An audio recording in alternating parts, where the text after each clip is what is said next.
Sorry, my kids came in and I lost my train of thought, but I am almost 3 months. Felt like I was never gonna get here.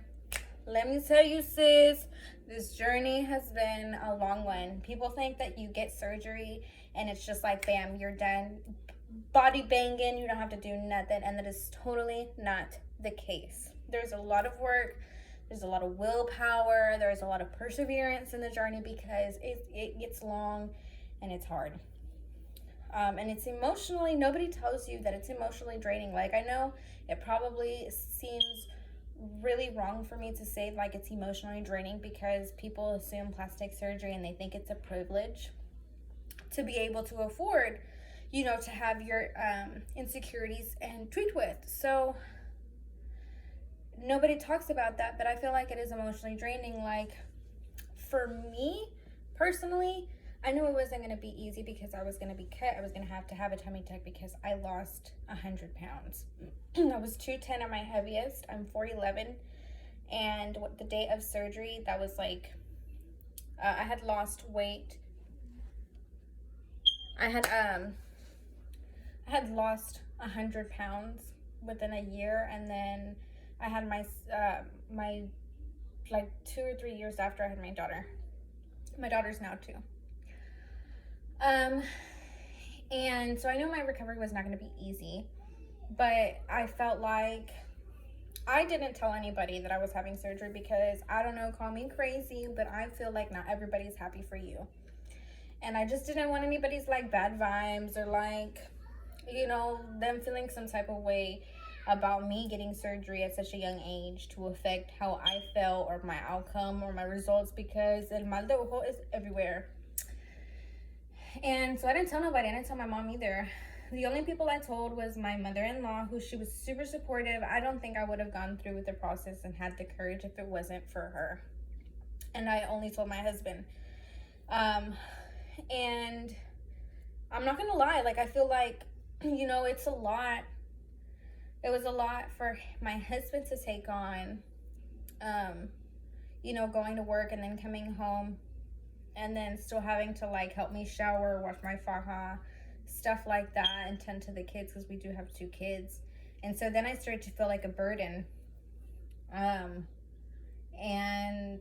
like, you know, you get tired of having to have somebody to help you. He would have to help me get up out of bed, out of the recliner. Like the first week, he had to help me get up out of the recliner. He had to help me shower, everything pretty much. And, you know, I felt like a burden, and I felt like, why did I do this to myself? Like, when is it going to end? After the first 2 weeks, I did have a drain in as well.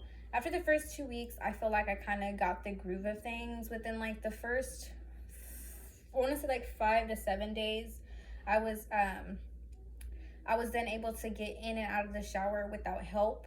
Meaning like my husband didn't have to be in the bathroom while I got in and out of the shower because fear of like passing out, or like, you know, you're cut. It's like you're moving slow, you're moving differently. So within like the 5 to 7 days, I was able to shower by myself. And I was walking, every 30 minutes to an hour, I would get up and I would walk around my yard, my front yard. I have the Nexplanon on, so from the very get-go, I knew that I had to like be on top of it for the blood clots, because the reason they tell you to discontinue birth control a month prior to surgery is because that estrogen fucks with your blood clots. You're more likely to have a blood clot, and a blood clot can travel up to your heart or your lungs, and you can have and it can kill you. So I already knew that. So I was like, okay, compression socks. I had bought compression socks to help not have blood clots, and I would walk around. And I would do that. I would do like 2 laps every, like I said, 30 minutes to an hour. Every day that I did that, it got easier and easier and easier and easier and easier. I had personally my drain until I was 4 weeks. No, I'm lying. I think it was like 4 or 5 weeks. I think it was 5 weeks. I was starting to get scared because I wanted that drain out, and everybody around me was getting their drain removed like no problem. And you cannot compare yourself to anybody on this journey because everybody is different. My prime example was after my tummy tuck, I had the drain, like I said, because you do have a drain. And I was bleeding. My drainage was red for like more than 2 weeks. I was starting to panic because that could mean you have blood inside of you. And I, Google. I was at home, and I messaged my doctor. Doctor said I was fine. He's like, don't panic. It'll clear up in a couple of days.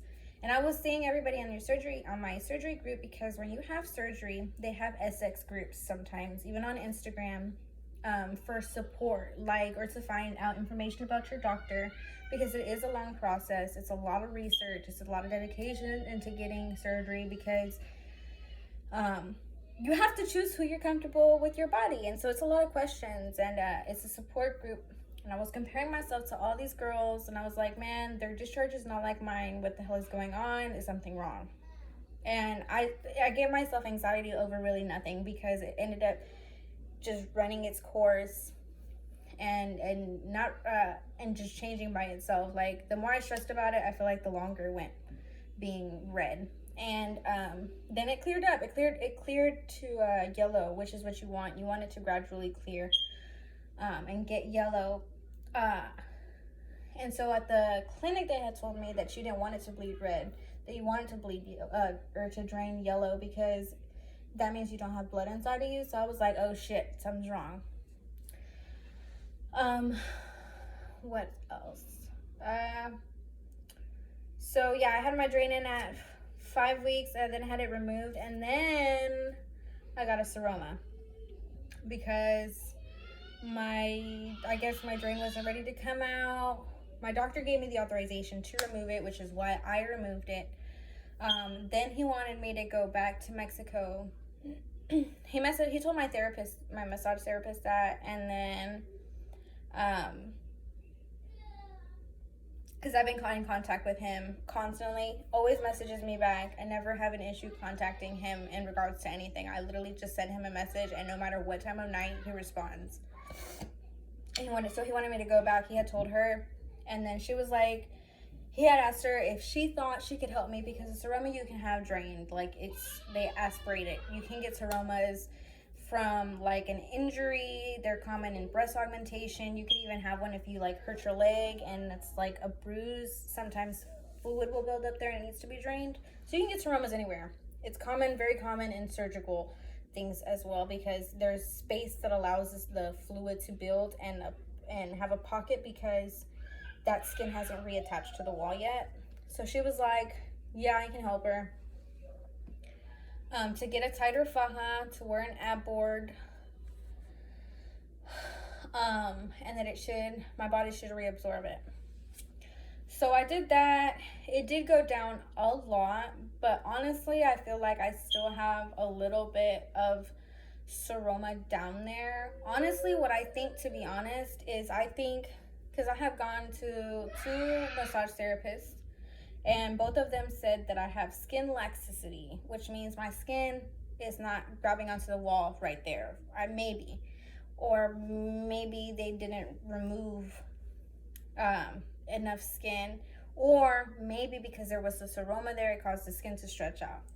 So what helps is a tighter faja. So honestly, to be honest with you, what I think is going on in this area is I think there's still a little bit of fluid right there, and I've told 2 of my therapists to remove them, and they said no, because my body would reabsorb it. But I think that my skin doesn't have good elasticity there, because it has the fluid there that won't let it grab on. So that's where I'm at. I want to show you my body, because I know a lot of you are probably wondering, because I haven't posted any updates, because I've been trying to keep it low-key, because I don't want to lose none of my booty, because no hidden ass people, including like family and friends. I haven't posted any pictures of my body on my entire self on my Instagram or on my Facebook, because I want to hit that 3-month mark that I know about how much booty I'm gonna keep, because I really don't want this ass to die, really, guys. So let me give you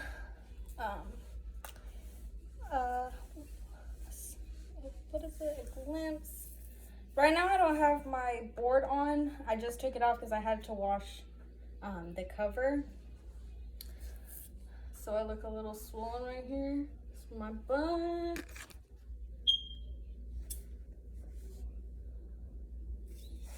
I do have a board on my back as well. I have the MD. Oop. Sorry guys, my room is disgusting. I have to wash my clothes. It's laundry day. Here's the side view. Again, this is like swollen. Let me see. If I can maybe show you. My kids are screaming in the other room. Pull my pants up so I don't get reported. Hold on, let me move out of the frame and then I'm going to come back in and show you. So I don't flash you my kitties or anything.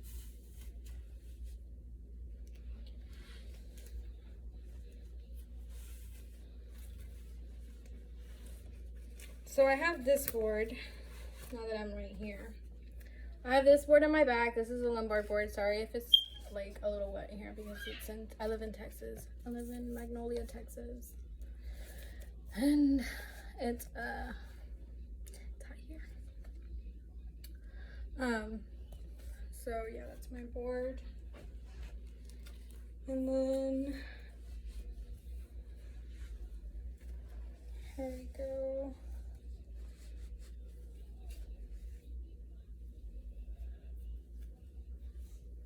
See that?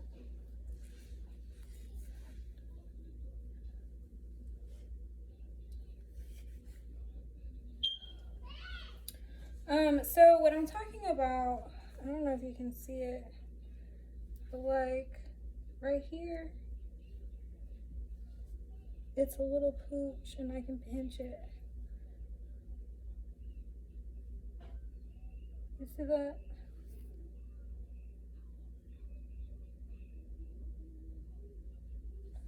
And then this side right here.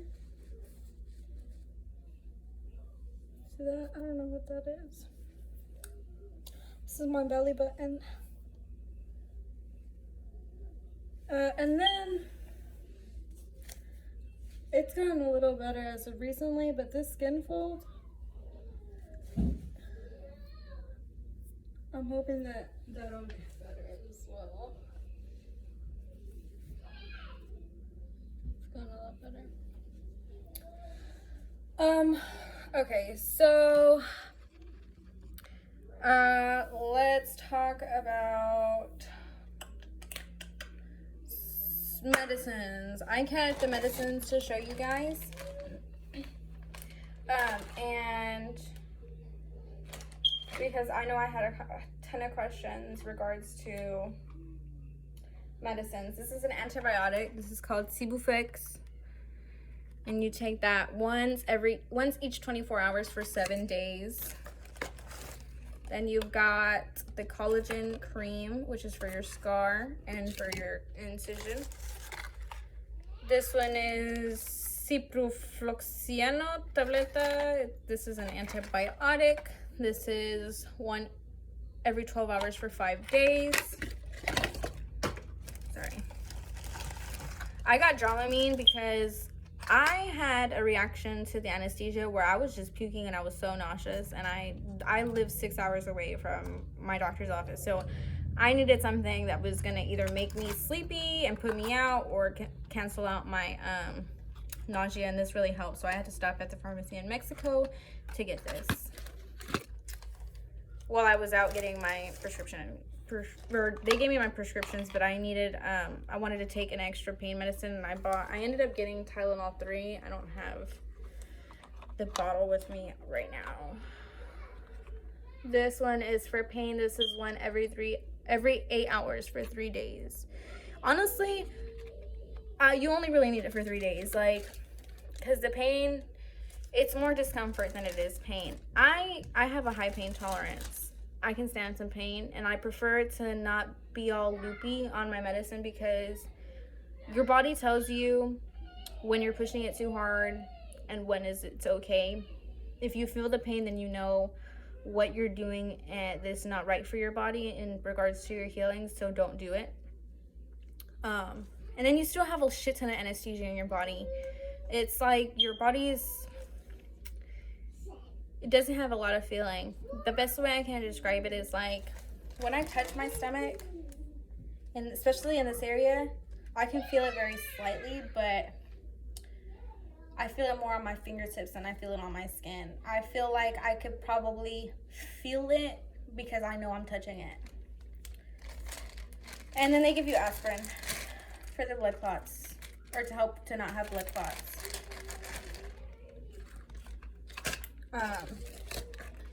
Dressing wise, like for wound care, oh shit, they give you sprays too. Let me go grab that.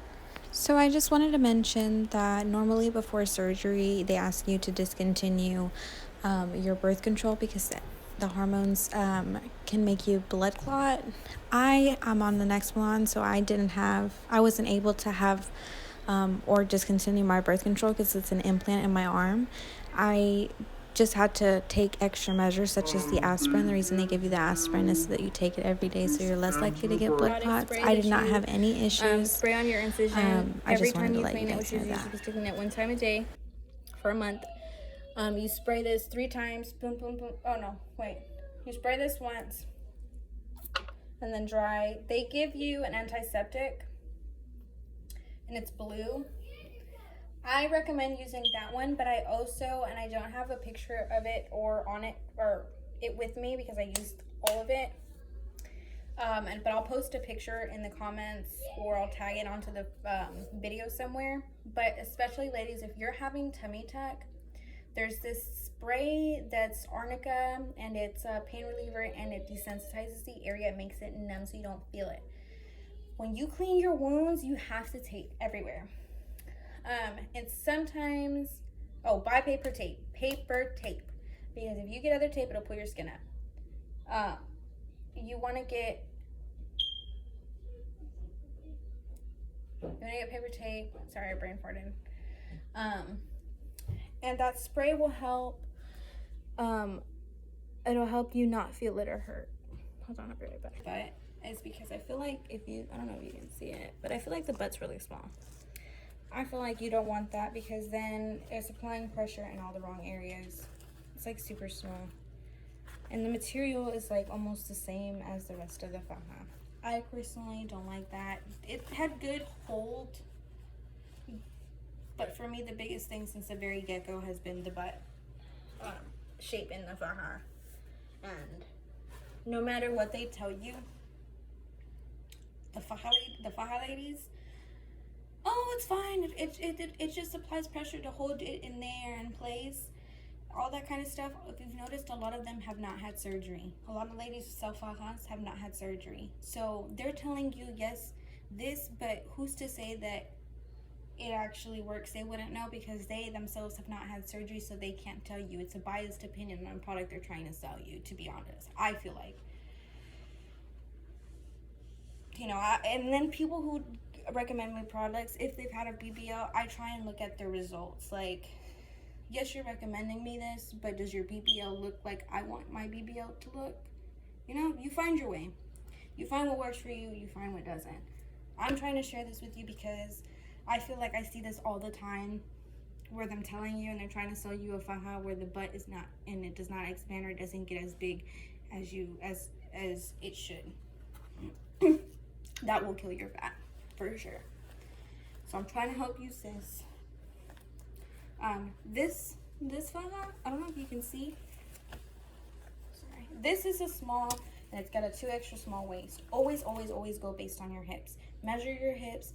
If you fit into a medium at your hips and it fits loose at your waist, you buy the faja and you have it tailored and to accommodate to your waist. Because again, if you buy a faja that's tight, yes, it's tight at your waist, but it's also tight at your hips. It's gonna kill your fat as well because it's just like this one. It's just like applying pressure in the wrong area. When you have BBL, you're not supposed to have any pressure at all. A lot of times here in the States, they don't even recommend that you wear a faja.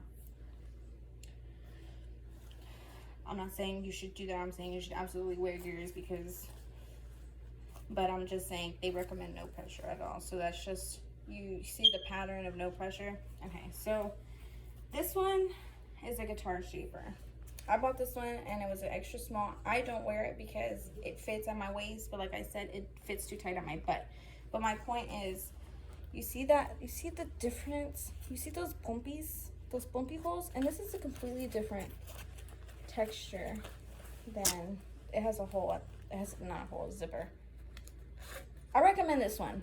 I recommend this one because it offers a lot of support. Just get it in your right size. You know, this offers back support because a lot of time girls will get lipo and then they'll be big at the back. This helps with that. Look at that. You see how that pumpy looks? This is like a mesh material compared to this. Now look at this. Look at the difference.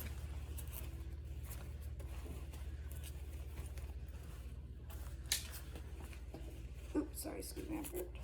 Look at the difference. What pumpy is like, this doesn't even have little, look at the little butt cheeks on here. The butt cheek starts here and ends here. Look at how big this butt cheek is.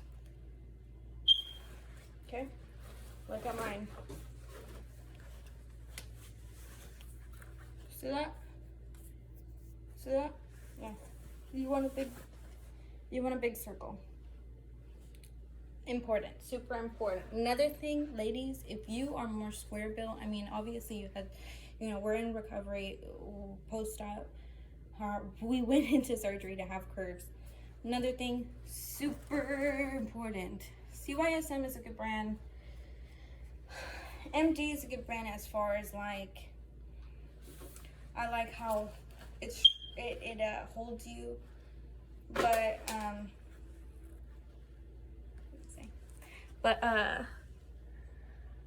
a faja is gonna give you your shape. It's what's gonna mold you. That's why you're supposed to wear it for so long.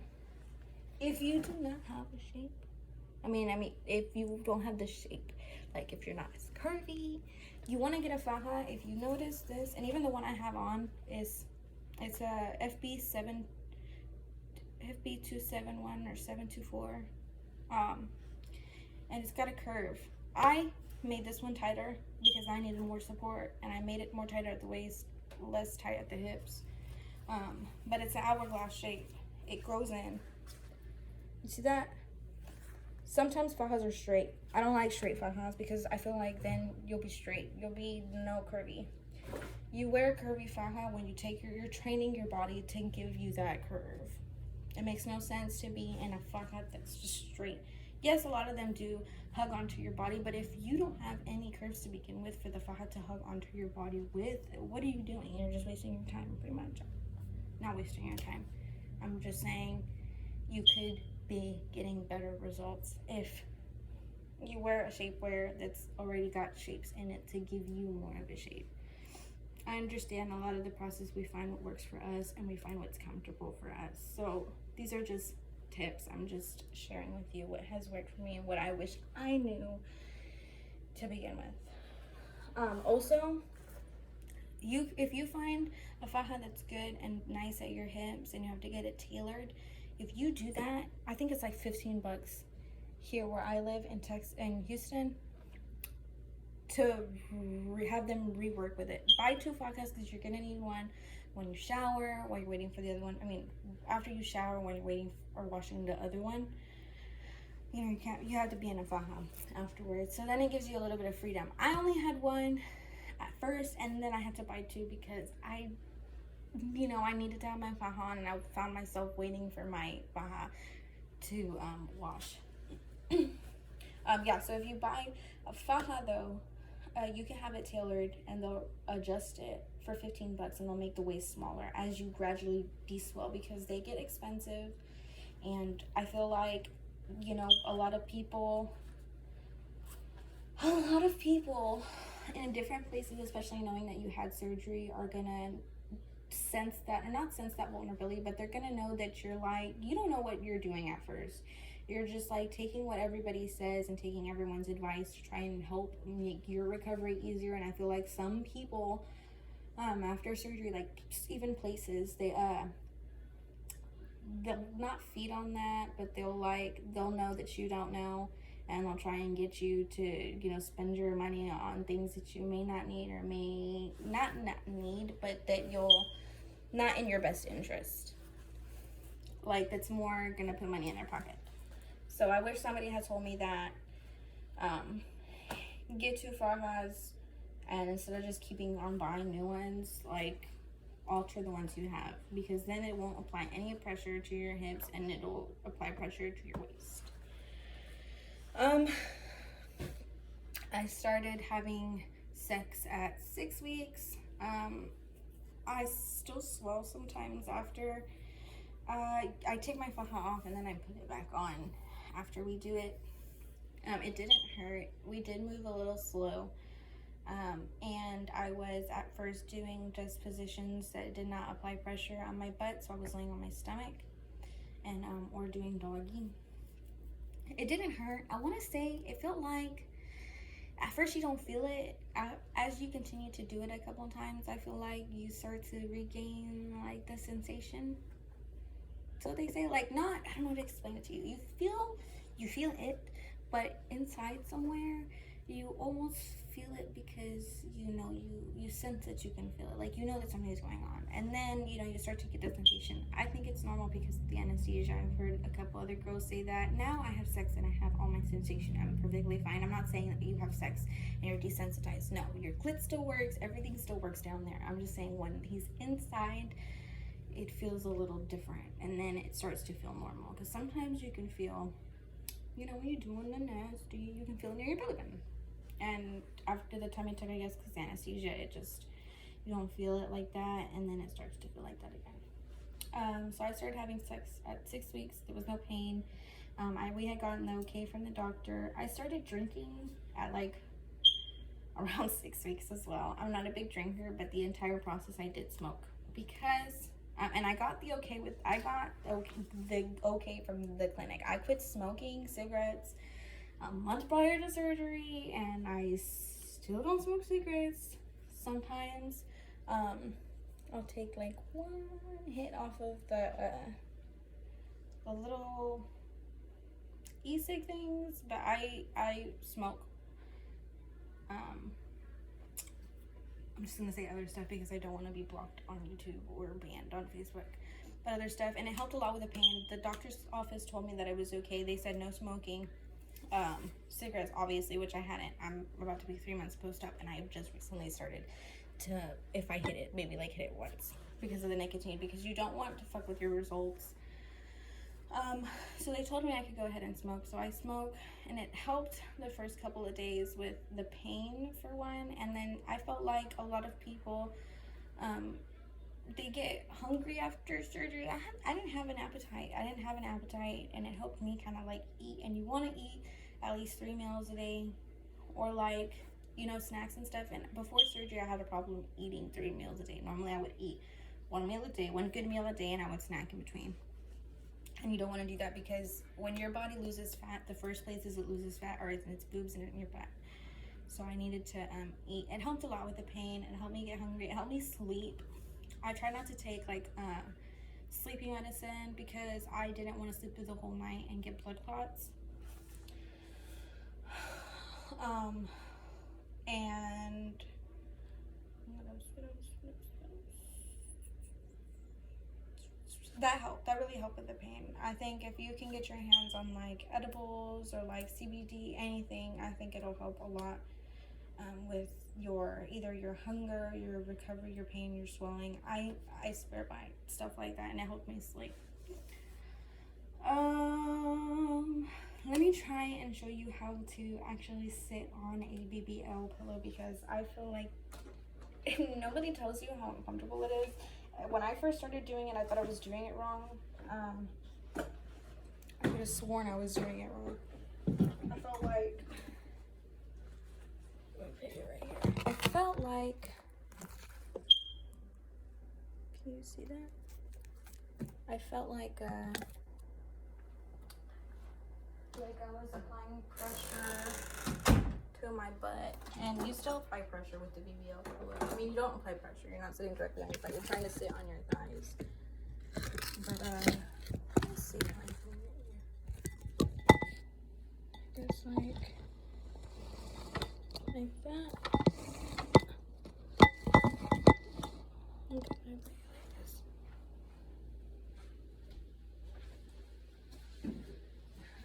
Because the whole time you're doing it at first, you think you're doing it wrong. You get your BBL pillow. You see how it has indents? We'll put that there. Look at this. I fold mine. I mean, of course, I'm 3 months post-op, so this is a lot easier. I would have my husband and stuff help me. He would put the pillows behind me. If you don't have a thick pillow like this that you can fold, I would just use 2 pillows. And then you just reposition it. I position it to where it's like right here. I wish I could show you from the side without my big camera being a bitch. There you go. Best way I can put it is the BBL pillow when you're sitting should go like right here. You see that? It's like not on my butt. My butt ends here. Those are my thighs. Okay. Let's sit like this. My hubby would come in clutch with a pillow here. Because you have this arch in your back. When I'll be sitting like that, I would sit like this. And then I obviously like adjust it because I don't want to sit apply pressure on my butt. I will move it lower or up according to how I want it to sit. I would sit like this. I would sit like this. Or my infamous one, after like 4 weeks, to be honest, I would sit like this. Like this on my edge of my bed, wherever. And I would be on my phone. And I would do, because then I would still be relaxed. Because I stand a lot. I don't sit down on my butt. Even now that I'm about to be 3 weeks, I don't sit down a lot, very much. Not even to eat. I usually eat standing up. I sit down in the car when I can use my BBL pillow. But when you're eating on the couch, it's just not comfy. I would just rather stand up. Sleeping wise, I slept on my recliner for the first 2 weeks. And then I moved to the bed. Around 4 to 6 weeks, I started to sleep on my stomach. And at first I would alternate. When I had my drain, I would sleep from side to side. I would alternate sides to sides. I would sleep on my couch. After the 2 weeks, I stopped sleeping in my recliner. Because, sorry, I hate chili dogs and I have indigestion. After the first 2 weeks, I felt like I was laying in the recliner. I was applying too much pressure on my butt. So I started to sleep on my couch. And I would kind of, I have a wedge pillow. And I don't know if I have it in my closet. I do have it in my closet. It's a big wedge pillow. Let me grab it because I feel like I should show you that. So here I just wanted to mention that aspirin is taken as a blood thinner. Normally it's recommended that you stop taking your birth control a month prior to surgery because the hormones mess with blood clots and it makes you more likely to get blood clots. So I personally have the Nexplanon. It's the implant in your arm, so I didn't have the option of removing it or, stop taking my birth control. So I just wanted to share that because I did receive arm lipo, and I have been asked, and I have seen the question of girls with the Nexplanon and getting arm lipo. I didn't have any issues, but I did have to take extra measures such as the aspirin daily to prevent blood clots, as well as walking every 30 minutes to an hour. Put pillows, and I would lay on the bed to keep me at an angle like this, and then arms to the side, because if you sleep on your arms will get swollen. I noticed mainly a lot. I have trouble sleeping when I'm following my own rule, not sleeping on my hands. And my arms and my fingers wake up swollen when I do that. And yeah, that's how I would sleep. I would just sleep like this. and just like that, because you know I wouldn't lay on my back. I'm naturally a side sleeper. I can't sleep on my back. I feel like I'm suffocating. So I didn't have problems, but I'm a side sleeper, and I had fat put into my actually I don't know if I have fat put into my hips. I think I might have had fat put into my hips, but honestly I'm at a 48, and I was a 30. I'm not 48. I'm at a 40 right now on my hips, and I was a 38 before surgery. So I'm almost what I was prior to. Obviously, it's not what I was, but that's what I had surgery. But I do notice like little dents and stuff where I can see that the fat did not stay. And it's probably because like I said, I'm a side sleeper, and then on my side of my drain, you could tell that it's an indent where I had my drain. I guess because my drain was there. And I think that's really pretty much it. Honestly, I think I tried to cover as much as possible on like how I slept. I have my reveal of my body in the other video. I just didn't want to record that because I just woke up and I don't want to take my phone off of my board and put all that back on. So I'm just gonna edit and insert it here. If you would like me to answer any questions, and if I missed anything, please let me know. I do have a video up in regards to other stuff. I want to do a walkthrough of like the actual day of surgery and then coming home. And I'm gonna do another update video at 12 weeks post-op. Also, I was recommending you guys to get stuff. When I first had surgery, I had like really bad burns on my sides, near right here, and I thought it was necrosis. I was freaking out. It was very, very painful. I noticed it more when I stood up, and then for long periods of time, and then once I sat down, it would go away. And I'll insert pictures or whatever I have here at the end of the video as well. I recommend your Med Honey. It's like $10 on Amazon. I shit you not. I really thought it was a bigger bottle, but I feel like this helped with that, and applying that there, I did see an improvement. Also, I bought an arm flat half. Oh, shit. I bought an arm flat half. The first one I had arms. No arm flat half. Oh, maxi pads. Maxi pads are your best friend as well, because you can put them in your incision, where your fall is at, if you don't have foams. And always, BBL tips. I'm sorry before I forget because I was just about to log off. Take collagen. My ladies, collagen. Take collagen. Take omega-3s. Take protein. I still take protein. I am about to be 3 months post-op. I take protein 2 times a day, sometimes 3 times a day, to try and maintain my results. I swelled up a lot after surgery. I started to retain a whole bunch of water, and I had a fear that I was gaining weight. So I had stopped for like a week or 2 taking my protein, and I can honestly say I think my butt a bit smaller because I did that, because I was worried about gaining weight, because I kept seeing the number pop up. But don't listen to the scale when you first have surgery.